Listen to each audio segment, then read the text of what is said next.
राज्य सरकारच्या शासन आपल्या दारी या कार्यक्रमाचं ऑडिट झालं पाहिजे। शासन आपल्या दारी कार्यक्रमातील खर्चाचं ऑडिट व्हावं अशी मागणी आता खासदार सुप्रिया सुळे यांनी केली आहे। तर येणाऱ्या निवडणुकीमध्ये जनताच विरोधकांचं ऑडिट करेल। सुप्रिया सुळेंच्या टेकेवर मुख्यमंत्री शिंदे यांनी हे प्रत्युत्तर दिलं।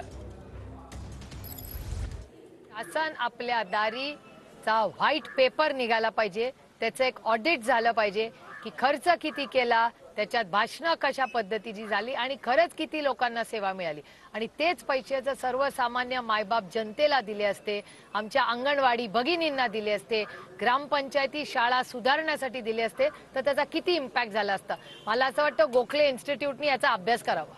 शासन आपल्या दारी हा लोकाभिमुख कार्यक्रम आहे। यामुळे 2 कोटीपेक्षा जास्त 2,20,00,000 लोकांना याचा लाभ मिळालेला आहे।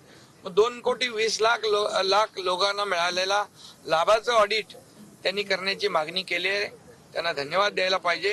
येत्या निवडणुकीमध्ये जनता त्यांचं ऑडिट करेल, त्यांचं खातं पूर्ण बंद करून ते ऑडिट जनता येणाऱ्या निवडणुकीमध्ये